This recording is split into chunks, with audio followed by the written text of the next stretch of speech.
No Giro Ambiental dessa semana, a gente vai repercutir o terremoto de magnitude 7,3 que aconteceu ali no Chile, fronteira com a Bolívia, e foi sentido em São Paulo, foi sentido inclusive em Campinas, daqui de onde a gente está falando.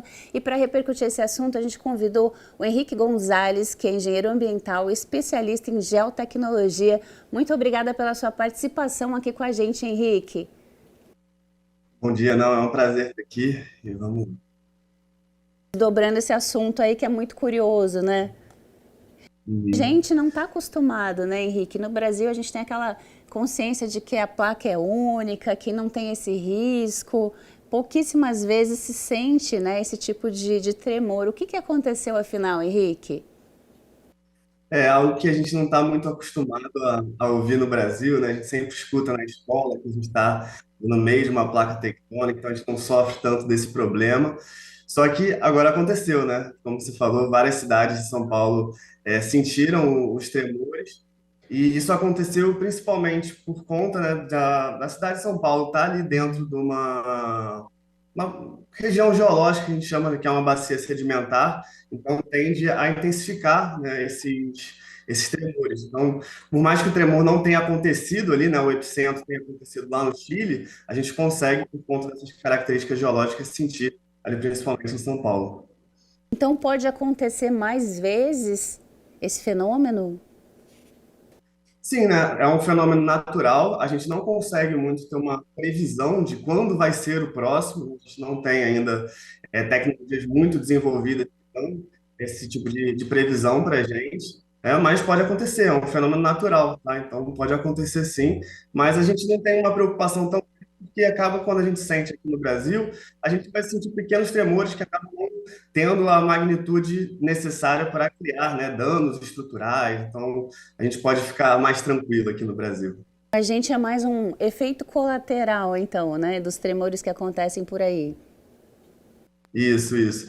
E que bom, né? Porque o Brasil ele não está preparado para esse tipo de evento, diferente do Chile, né? Que já tem toda uma infraestrutura da cidade, de construção, que já está desde 1960, né? Quando teve um grande terremoto lá, Valdívia, né? Um grande terremoto assim, que matou milhares de pessoas lá no Chile. Eles já tiveram toda essa reestruturação das cidades para aguentar esse tipo de evento. É, a gente tem outros desafios aqui, né, para se preocupar, né? Mas a escala é medida, então a escala Richter é a que a gente mais usa para medir essa intensidade do tremor, né?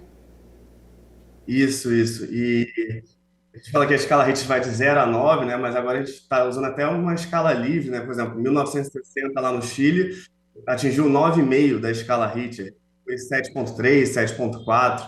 Tá? Então, a escala Richter mede essa magnitude, né, dos tremores, né, da intensidade da propagação ali da energia. E é o interessante a gente falar desse ponto, né, da escala Richter, porque por mais que você tenha tremores com escala Richter semelhantes, por exemplo, a do Chile, a que a gente teve, por exemplo, no Nepal, eu estudei, eu fiz parte da minha graduação na Universidade de Tecnologia em Sydney, na Austrália. Lá a gente fez um mapeamento, né, eu trabalho com geotecnologia, então eu trabalho muito com a parte de mapeamento. Lá a gente fez um mapeamento dos danos causados pelo terremoto do Nepal. Ele, na escala Richter, ele foi 7,8, né? Então, relativamente próximo ao que a gente teve no Chile. Só que a gente teve milhares, milhares de pessoas feridas, né? Centenas de mortos. E agora no Chile a gente não teve, justamente por essa questão ali da diferença da preparação da infraestrutura da cidade, né? Muito interessante, né? Tem que ter essa preparação, até porque não tem como prever o terremoto, né? Ele só pode ser sentido e medido, mas não tem como prever, né? Isso, não tem como prever, o que a gente faz são sistemas de alerta, né? Então, assim, no momento que aconteceu o tremor, a gente já tem rotas de evacuação, tem planos de fuga, então a gente já gera esses alertas para a população, mas a parte da previsão ainda é complicada, né? E, Henrique, por exemplo, a gente não está entre as placas, né? A nossa placa é mais estável e tal. Mas existe alguma possibilidade de um movimento da parte interna do plasma, da parte mais do magma mesmo da Terra se movimentar e aí a placa como um todo se mover? Eu acredito que no Brasil a gente não precisa ter essa preocupação tão grande, não. Seria mais se a gente tivesse algum impacto por exemplo, que acarreta talvez um tsunami por conta de uma outra movimentação, mas aqui o nosso problema maior é nessa junção da placa de Nazca com a placa sul-americana, que é ali na região exatamente onde ocorreu esse tremor agora, onde ocorreu também lá o grande tremor lá de 1960. Aquele tremor de 63 foi o mais sentido no Brasil, o que aconteceu no Acre, que se tem registro. E eu não sei dizer se foi o maior, né? Mas foi um dos maiores. Acredito que tenha sido, sim, o maior aqui no Brasil. Então a região norte, pela proximidade, deve sentir até mais, né, esse tipo de fenômeno, pela proximidade com essas placas ali na América Latina, né? Na América Central Sim, tem também. essa questão da proximidade e tem a questão também de características geológicas que amplificam esse sentimento ali, né? A sensação ali do tremor, como aconteceu agora em São Paulo por conta das bacias sedimentares, né? Mas então a gente pode ficar tranquilo que aqui no Brasil é sempre uma coisa secundária, né? Pode, pode. A gente tem outros problemas bem maiores aí para se preocupar, né? É uma coisa que assusta, né? Porque a gente não está acostumado, mas a gente tem outros problemas bem maiores aí para se preocupar. A nossa reação geralmente é pensar, pô, será que eu não estou legal, né? Porque como a gente não tem esse preparo, né? E esse fenômeno com certa frequência, as pessoas costumam pensar, nossa, acho que eu não estou legal, estou sentindo alguma coisa, né? Diferente É, dos foram lugares onde as pessoas já sabem que aquilo é um sinal de que pode dar um ruim, né? Isso, foram muitos relatos de tontura, né? A pessoa falando, eu não sei se eu senti um tremor, ou se eu estou passando mal, ou se eu estou tonta, fica até essa confusão, né? Porque às vezes a gente não para pensar, caramba, foi um tremor que está acontecendo aqui no meu prédio, aí a gente acha que é alguma coisa com a gente mesmo, né? Pô, eu perdi aqui minha orientação, na verdade não, foi um fenômeno natural mesmo. Inclusive as estruturas, pelo menos nas matérias que repercutiram esse fato, disseram que as estruturas não foram abaladas, foi um tremor bem tranquilo nesse sentido, né? Sim, sim, sim, foi bem tranquilo. Agora, tipo, no Chile, mesmo ali perto do epicentro, a gente não teve nenhum relato de pessoas feridas mesmo, né? Então, muito bom. Bom, né? E que quero agradecer muito a sua participação aqui com a gente no Giro dessa semana. Não, eu que agradeço, foi um prazer. Sempre precisar, pode contar com a gente. Muito obrigada, Henrique, pela sua participação. E para você que nos assiste, continue com a gente, porque agora é hora daquele giro pelo Brasil e pelo mundo com as curiosidades e destaques ambientais desta semana. Um peixe que envelhece ao contrário.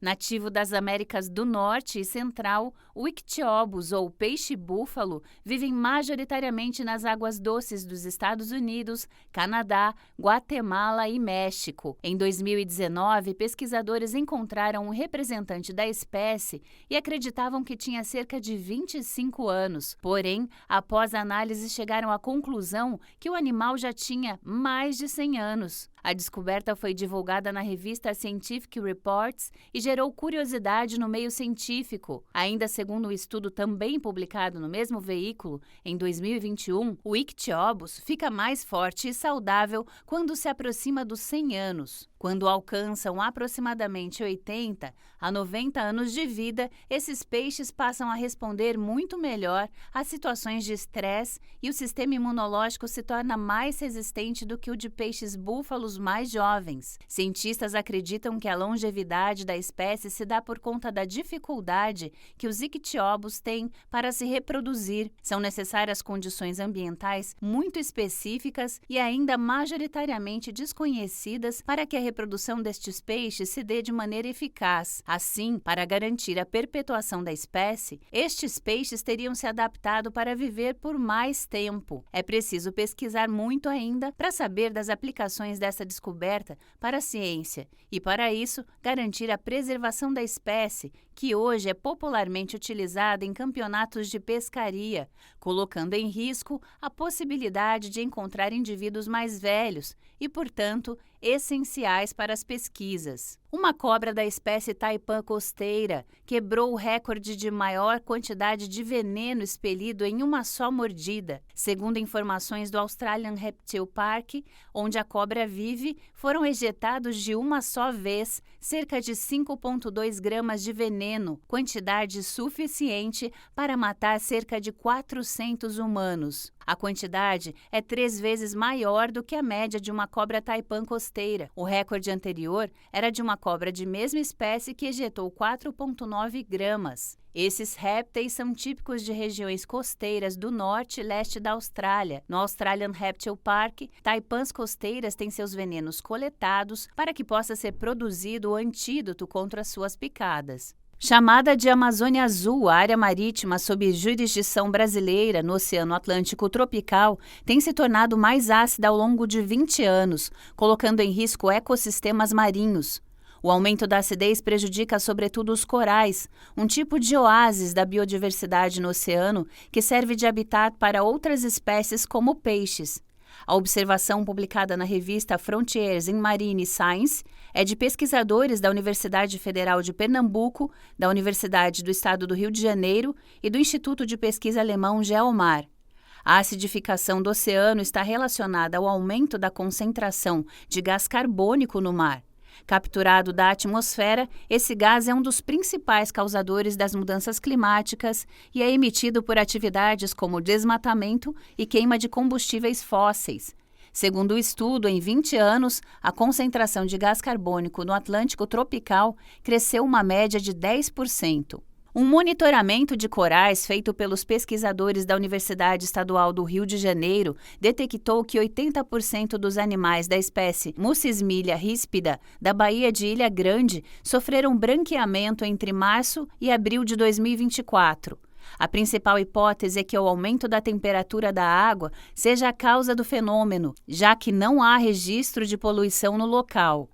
Segundo a NOAA, a Administração Nacional Oceânica e Atmosférica dos Estados Unidos, o mundo passa por um evento global de branqueamento dos corais, com registros de fenômenos do tipo em 3 oceanos, Atlântico, Índico e Pacífico. Já segundo os pesquisadores da UERJ, o branqueamento dos corais ocorre após eles perderem as zooxantelas, microalgas que os cobrem e que são responsáveis pela coloração alaranjada.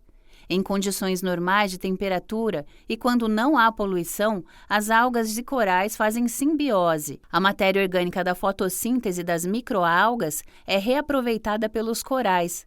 Quando há poluição ou mudança de temperatura no ambiente em que vivem, os corais sofrem um estresse e a simbiose é desequilibrada. Com isso, a perda de zooxantelas e a estrutura calcária fica exposta. Sem os nutrientes, eles podem morrer. Isso só não acontece se eles conseguirem se associar a novas algas. O coordenador do projeto explica ainda que a morte dos corais afeta a vida marinha, causando desequilíbrio ecológico e pode ter consequências de grandes proporções, como a diminuição de espécies como lagostas, polvos e peixes.